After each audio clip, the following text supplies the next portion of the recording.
জঙ্গলের জীব জানোয়ারগুলা চতুর্দিক দিয়ে বসে গেল। ওই অবস্থায় হাসান বসরি গেছেন।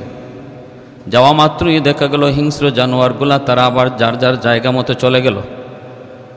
হাসান বসরি বলতেছেন রাবেয়া বসরিকে, ও আল্লাহর ওলিয়া, জঙ্গলের বাঘ ভাল্লুক তোমাকে শ্রদ্ধা করলো, সম্মান করলো, তোমার তাজিম করলো, পাশে বসা থাকলো, আর আমি এত বড় জালেম কোত্থেকে আসলাম? আমি আসা মাত্রই ওরা চলে গেল। ঘটনা কি? রাবেয়া বসরি হাসান বসরিকে বলতেছেন, আপনি কি খাইয়াইছেন? কই রুটি আর গোশত। কত গোশত খাইছেন? যাদের গোশত আপনি নিজের দাঁত দিয়ে কামড়ায় খাইছেন, ওরা আপনারে দেখলে তো ভয় পাবেই। উত্তর পেয়ে গেছেন। আল্লাহর ঘর বাইতুল্লাহর দিকে উনি সফর করেছেন, রাবেয়া বসরি সফর করেছেন, যাইতেছেন আল্লাহর ঘর। আল্লাহর ঘর বাইতুল্লাহ যায় হাজির, ডাক দিয়া বলতেছেন, মালিক আমি তো ঘর দেখতে আসি না, আমি আসছি ঘরের মালিককে দেখার জন্য। সুবহানাল্লাহ। আল্লাহ পাক রব্বুল আলামিন কই, রাবেয়া অন্তর ইলহাম করে দিলেন, তুমি কি দুনিয়াটা ধ্বংস করে দিতে চাও? তোমার কোনো আবদারে দুনিয়ার যদি ক্ষতি হয়, দায় ভার কিন্তু তোমার উপরে যায় পড়বে। মুসা আমি আল্লাহর কাছে আমাকে দেখতে চেয়েছিল, কি হয়েছে তুমি কি তা জানো না? মুসা বলেছিল, মালিক তোমার এক নজর দেখবো। আমি বলেছিলাম লান্তারানি লান্তারানি লান্তারানি, আমি আল্লাহকে দেখা যায় না। দুনিয়াতে কোনো মানুষের চোখে আমি এতটুকু পাওয়ার দেই নাই যেই পাওয়ারে আমি আল্লাহকে দেখে সইতে পারে। মুসা তারপর বলছিল, না গো মালিক, এরপরও দেখতে মন চায়। আল্লাহ পাক রব্বুল আলামিন জিব্রাইল আমিনকে বলেছিলেন, জিব্রাইল আমার মুসা বারবার শুধু আমি আল্লাহকে দেখতে চায়। যতই আমি তারে বুঝাই, বুঝ মানে না। যাও তোর পাহাড়ের যত প্রাণীরা আছে ওদেরকে সরে যেতে বলো। জিব্রাইল আমিন তোর পাহাড়টা খালি করে দিলেন। সাপের কাতারে সাপ, বিড়ালের কাতারে বিড়াল, সিংহের কাতারে সিংহ, পিঁপড়ার কাতারে পিঁপড়া, তোর পাহাড়টা খালি করে দিচ্ছে। স্পেশাল ফেরেশতার বাহিনী আল্লাহ পাঠায় দিছে। মুসা নবীর নিয়ে জিব্রাইল হাজির হয়েছে। মুসা নবী দেখতেছে, সব লাইন ধরে যায়। কিরে তোরা কই যাও? প্রাণীদের জবান খুলে গেল। কই মুসা, গন্ডগোল ঘটাইয়া তুমি নিজে এখন জানো না। জিব্রাইল আমিন কয়, নবী গো, এমন এক আবদার করে বসছেন, এখন এরপরে কি হবে আমি জিব্রাইল নিজেও জানি না। শুধু এতটুকু জানি আল্লাহ বলেছেন এতটুকু এরিয়াকে আমি একোয়ার করে নেই, যেই এরিয়াটার ভিতরে আমার আল্লাহর নূরের তাজাল্লি পড়বে। সুবহানাল্লাহ, জোরে কোন। এতটুকু এরিয়ার ভিতর থেকে সব প্রাণীকুল সরায় যেন আমি একোয়ার করে নিই। মুসা নবী এবার দৃশ্য দেখে ভয় পেয়ে গেলেন। স্পেশাল ফেরেশতার বাহিনী দেখতেছেন, পশু পাখিগুলাকে চলে যাইতে দেখতেছেন। মুসা ভয় পেয়ে বলতেছেন, জিব্রাইল এত বড় ঘটনা ঘটবে আমি বুঝতে পারি নাই রে জিব্রাইল, আমি আমার দাবি উড্ড করলাম। জিব্রাইল কয়, নবী গো, আর সুযোগ নাই, যা সিদ্ধান্ত হওয়ার হয়ে গেছে, এখন শুধু অপেক্ষা করার টাইম। সুবহানাল্লাহ, জোরে কোন। এখন শুধু দেখার টাইম, অপেক্ষা করার টাইম, উড্ড করার আর টাইম নাই। কারণ মালিক আপনারে বারবার বলেছে লান্তারানি লান্তারানি না, আমি আল্লাহকে দুনিয়াতে দেখা যায় না, জান্নাতে আমাকে দেখার মতো চোখ তোমাকে দিব। সুবহানাল্লাহ। জান্নাতে আমি আল্লাহ তোমাদেরকে চোখের মধ্যে এমন পাওয়ার দিয়া দিব যেই পাওয়ারে আমাকে দেখে সইতে পারবা। এরপরে তুর পাহাড়ের মধ্যে আল্লাহর নূরের তাজাল্লি পড়ল। তুর পাহাড়টা জলে সাই হয়ে গেল। জ্বলন্ত আগুনের ভিতরে মুসা নবীও জ্বলতেছে। এবার আল্লাহ কয়ে, রে আগুন, আমার মুসা বুঝে নাই, এজন্য আবদার করেছে, সাবধান, তুই আমার মুসার পশম পর্যন্ত জ্বালাবি না। আগুন সব জ্বালায়া সাই করে দিল, কিন্তু মুসা কালিমুল্লাহর একটা পশম জ্বলল না। বেহুশ হয়ে পড়ে আছেন। আল্লাহ পাক জিব্রাইল ডাকা, জিব্রাইল আমার মূসাকে হুঁশ ফিরাও। মূসা নবী হুঁশ ফিরার পর আল্লাহর কুদরতি কদমে সিজদায় পড়ে গেছেন, মালিক আমার ভুল হয়ে গেছে, মাফ করেন। জিব্রাইল কয় ৭০,০০০ নূরের পর্দা থেকে মাত্র একটা পর্দা আল্লাহ সরাইছে। সুবহানাল্লাহ। জান্নাতে পুরা ৭০,০০০ পর্দাই আল্লাহ সরাইয়া দিবে। এরপরও কোনো জান্নাতি বেহুশ হবে না, আল্লাহ চোখে ওই পাওয়ার দিয়ে দিবেন। মেমোরি কার্ডে যতটুকু লোড নেওয়ার আছে শক্তি, এতটুকু, এর বেশি নিলে পরে অ্যাকসেপ্ট করবে না। আল্লাহ প্রতিটা মানুষের দিল, দেমাগ, চোখ, কান, এই সব কিছুর একটা লিমিট দিছেন। এর বাহিরে কিছু করা যাবে না, করলে পরে এটার ক্ষতি হবে। দাঁত দিয়া কামড় দেওয়ার যদ্দূর শক্তি আছে এদ্দুরই আল্লাহ দিয়ে দিছেন, এর বেশি চেষ্টা করবেন দাঁত ভাঙবে, ঠিক না?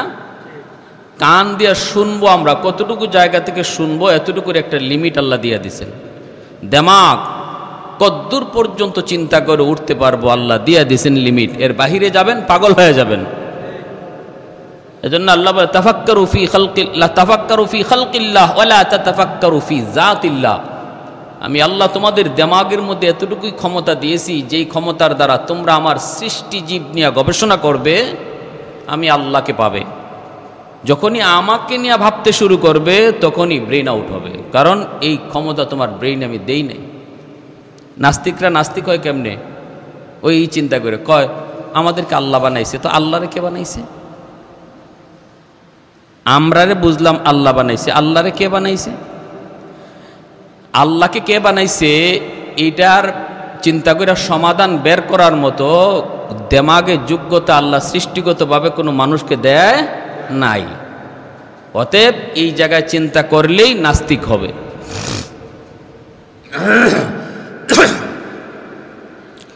ফুরাত নদীর কিনারার মধ্যে বসে আছেন রাবেয়া বসরি, হাসান বসরি। ফুরাত নদীর কিনারায় তারা দুজন যে আল্লাহর ইশকের কথা, আল্লাহর ভালোবাসার কথা তারা বলতেছেন।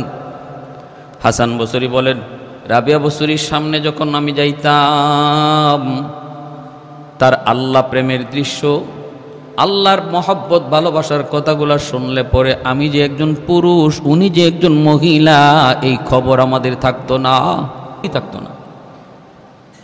হাসান বসরি বলেন, পানির উপরে যায় নামাজ বিষয়ে আমি বলতেছি, রাবেয়া চলো পানিতে একটু নামাজ পড়ে নেই। রাবেয়া বসরি তখন বাতাসের উপরে যায় নামাজ বিষয়ে বলতেছেন, চলো বাতাসে নামাজ পড়ে নেই। এবার হাসান বসরি অবাক হয়ে গেলেন, নিজের ছোট মনে করলেন। রাবেয়া বসরি বলেন, হাসান বসরি কে ও আল্লাহর ওলি, পানিতে যায় নামাজ বিষয়ে নামাজ পড়া আর বাতাসে যায় নামাজ বিষয়ে নামাজ পড়া কোনো ক্রেডিট নয়, এটা বাহাদুরি নয়, এটা ওলি হওয়ার সার্টিফিকেট নয়। কারণ পানিতে এমন মাছেও পারে, বাতাসে এমন মাছিও পারে। তুমি যা পারো এটা মাছে পারে, আর আমি যা পারি এটা মাছি পারে। অতএব এটা বাহাদুরির কোনো বিষয় নয়। আল্লাহ প্রেম এর চেয়ার উপরে, সুবহানাল্লাহ জোরে কোন, এর চেয়ার উপরে, এর চেয়ার উপরে। ও মালিক, আমি যদি জাহান্নাম থেকে বাঁচার জন্য আমি তোমার গোলামি করে থাকি, আমাকে জাহান্নামে ফালায় দিও। রাবেয়া বসরির দোয়া, জাহান্নাম থেকে বাঁচার জন্য যদি আমি তোমার গোলামি করে থাকি, তাহলে আমার সবার আগে জাহান্নামে ফালায়ও।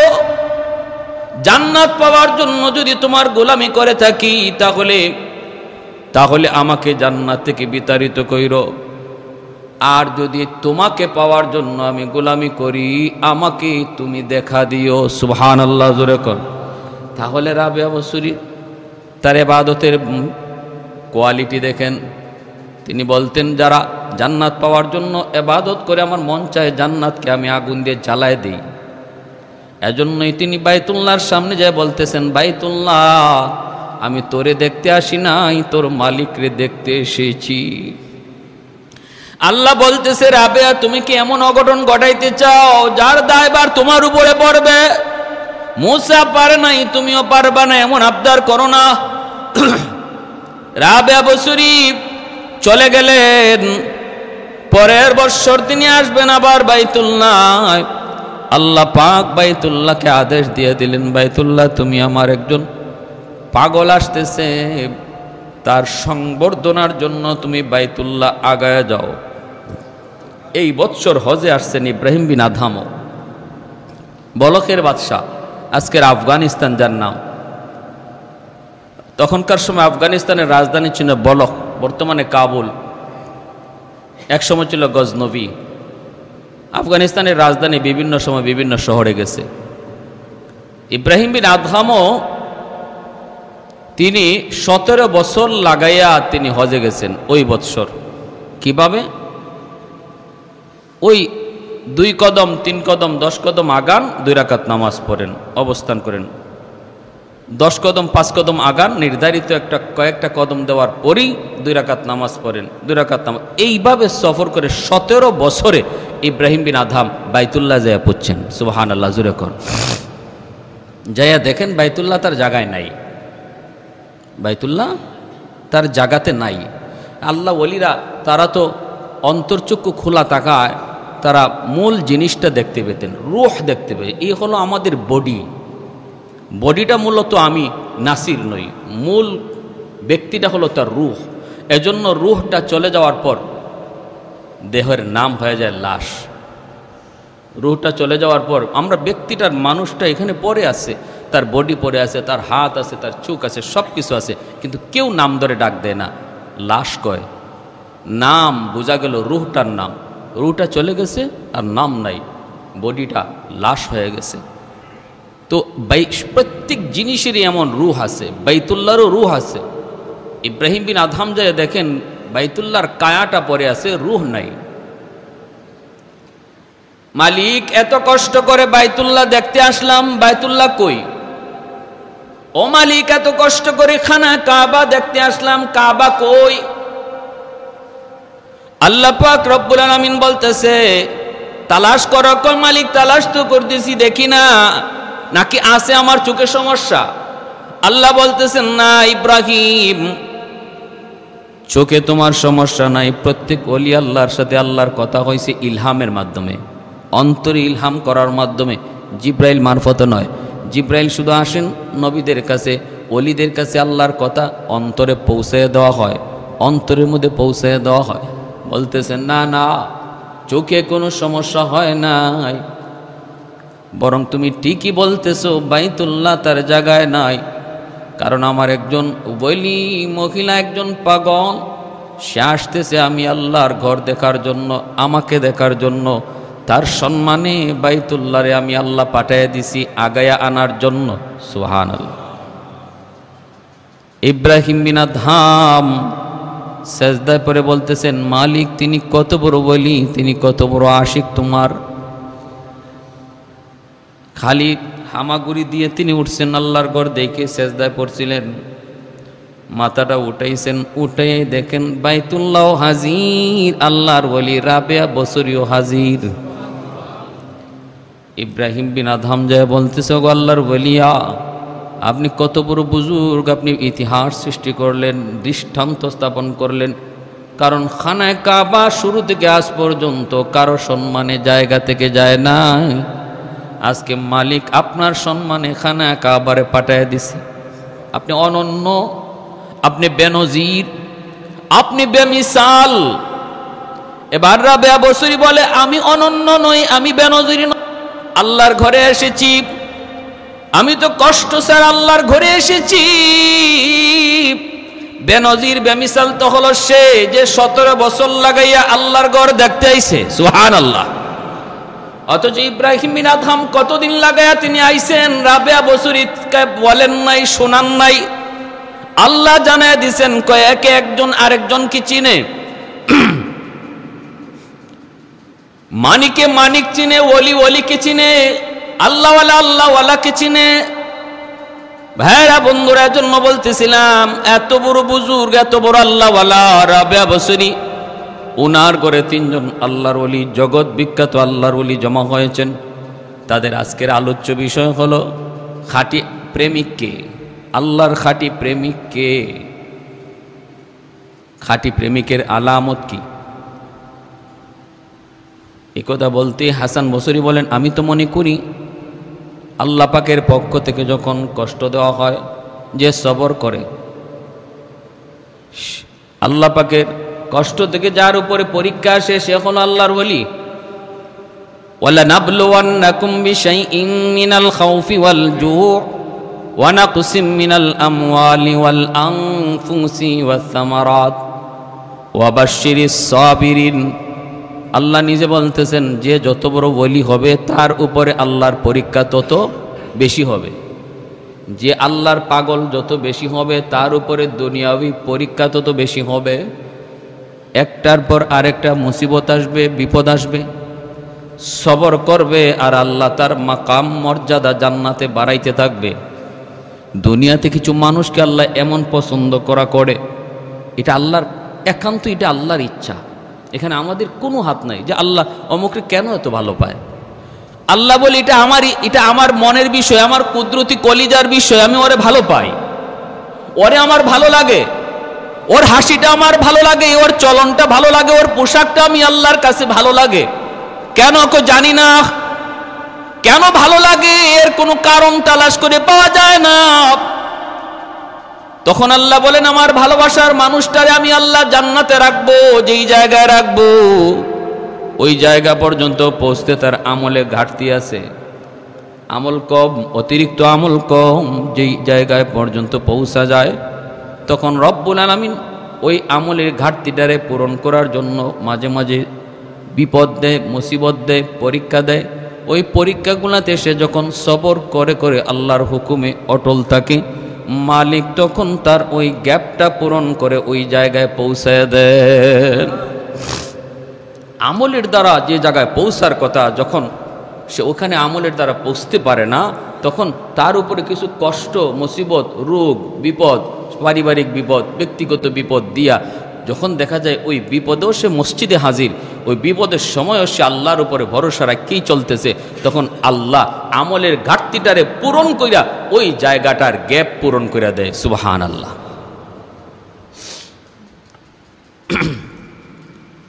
এইবার মালিক ইবনে দিনার বলে আমি তো মনে করি শুধুমাত্র বিপদ আসলেই নয়, বিপদ আসার পর যে সবর করবে, মেনে নিবে, খুশি মনে মেনে নিবে, সেও হলো আল্লাহর সত্যিকারের প্রেমিক।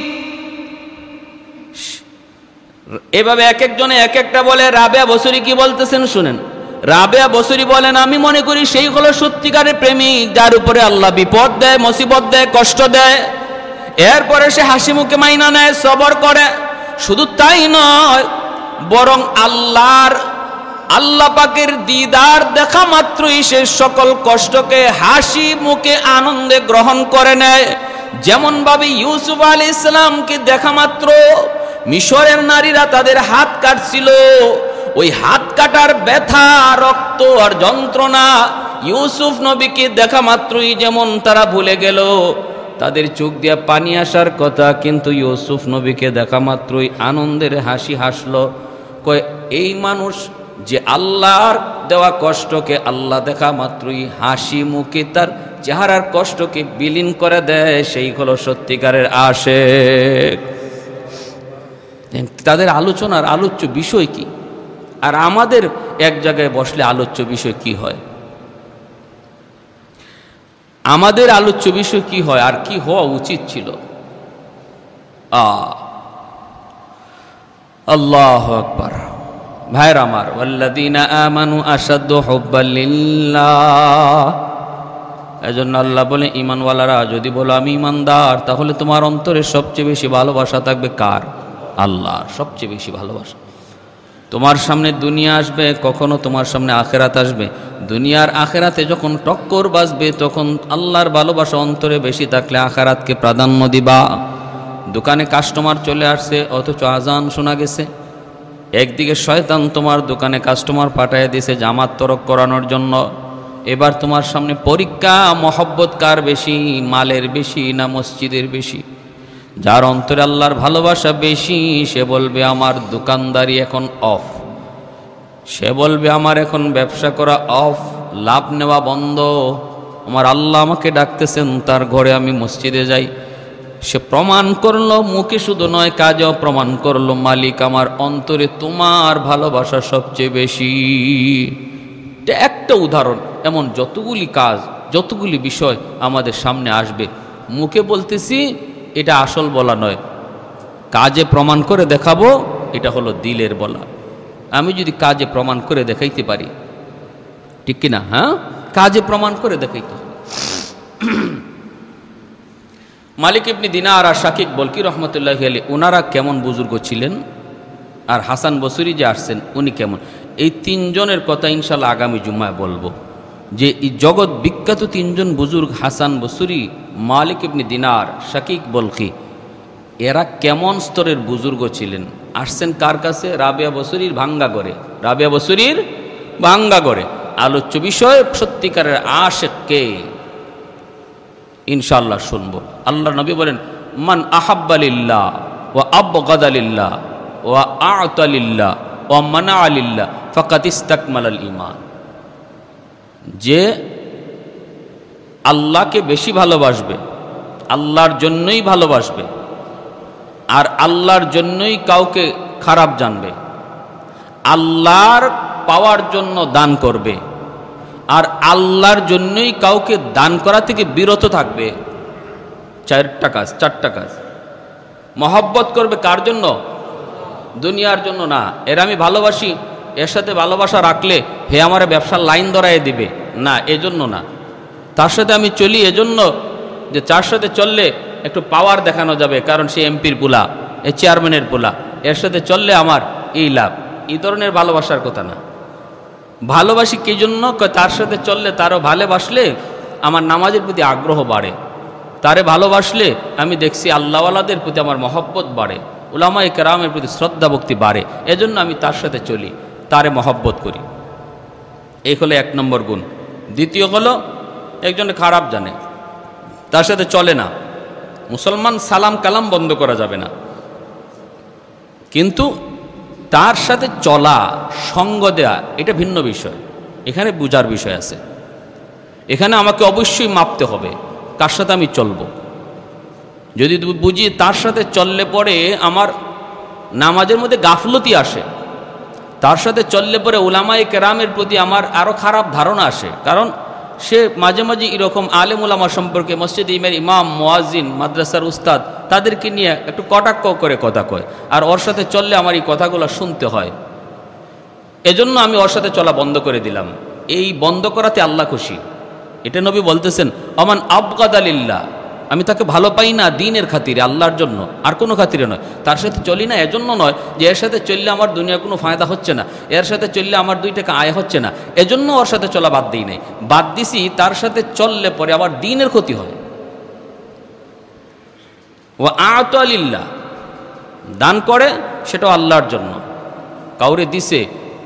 দেখেন, আমি আগেও বলেছি, আরও কোন জুম্মায় যেন বলেছি, বাসায় যে আমরা খরচ করি, এই যে বাজার করি, বাজার থেকে সন্তানের জন্য, বিবি বাচ্চার জন্য, এই খরচটাও নিয়ত করার সময় অন্তরে নিয়ত রাখবো খরচ করতে যে আল্লাহর জন্য করতেছি, তাহলে আমার এই খরচটাও দানের খাতায় লেখা হবে, আল্লাহর রাস্তায় দানের খাতায় লেখা হবে। আমার ঘরের সাংসারিক খরচ শুধু দিলের ভিতরে নিয়তটা রাখা। ওয়া আ'তা লিল্লাহ, তুমি যত যা খরচ করো নিয়ত করো আল্লাহ তোমার জন্য। ওয়া মানা'a লিল্লাহ, আমি কাউকে দেই নাই, কোথাও আমি টাকা পয়সা দেই নাই, সেটাও আল্লাহর জন্য। আমি জানি এখানে টাকাটা দিলে গুনাহ হবে, গুনার আয়োজন হবে, খেলাধুলার আয়োজন হবে, এখানে মহিলা আসবে, নর্তকী আসবে, গান গাওয়াবে, এজন্য দেই নাই। এই না দেওয়াটাও কার জন্য? আল্লাহর জন্য।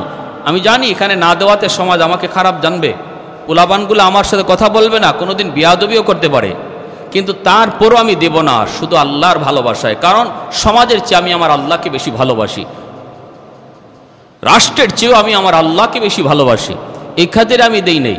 এই 4টা গুণ যার থাকবে, আল্লাহর নবী বলতেছেন, আমি গ্যারান্টি দিলাম সে পাক্কা মুমিন, ইমানদার। ফাকাদ ইসতাকমালাল ঈমান, ফাকাদ ইসতাকমালাল ঈমান, কদ শব্দ আইনা নিশ্চিত করেছেন আল্লাহর নবী, নিশ্চিত সে পাক্কা ইমানদার। এজন্য ভাইয়েরা আমার, খাঁটি আল্লাহওয়ালা চিনতে হবে, খাঁটি বুজুর্গ চিনতে হবে।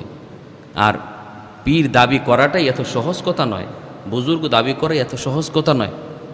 আমাদের সমাজে তো এখন অলি গলিতে পীর পাওয়া যায়, অলি গলিতে চিপায় চাপায় পীর পাওয়া যায়। কে নাকি খেলাফতি দিয়ে দিছে, ওখানে যায়, ও এক জঙ্গল থেকে খেলাফতি দিয়ে দিছে, ওই চিপার থেকে এই চিপায় খেলাফতি চলে আসছে। হেও আবার বৃহস্পতিবারে কিছু লোক নিয়ে মজমা বসে, সেও আবার মুরিদ বানায়, হেও আবার কি বানায়, মুরিদ বানায়। পানিবাত হয়ে গেছে, সস্তা। হ্যাঁ, কি ছিল আল্লাহওয়ালাদের জিন্দিগি, আর এটারে আমরা কই নিয়ে যাইতেছি। আল্লাহ তুমি সহি বুঝদান করো, বলি আমিন। সারা জীবন এমনও জানি আমি, আমার চোখের সামনে গিটার বাজাইছে, গান বাজাইছে, কলেজে পড়ছে, মাদ্রাসা বারান্দায়ও যায় নাই, হে নাকি খেলাপতি পাইছে, কে নাকি তারে খেলাপতি দিছে।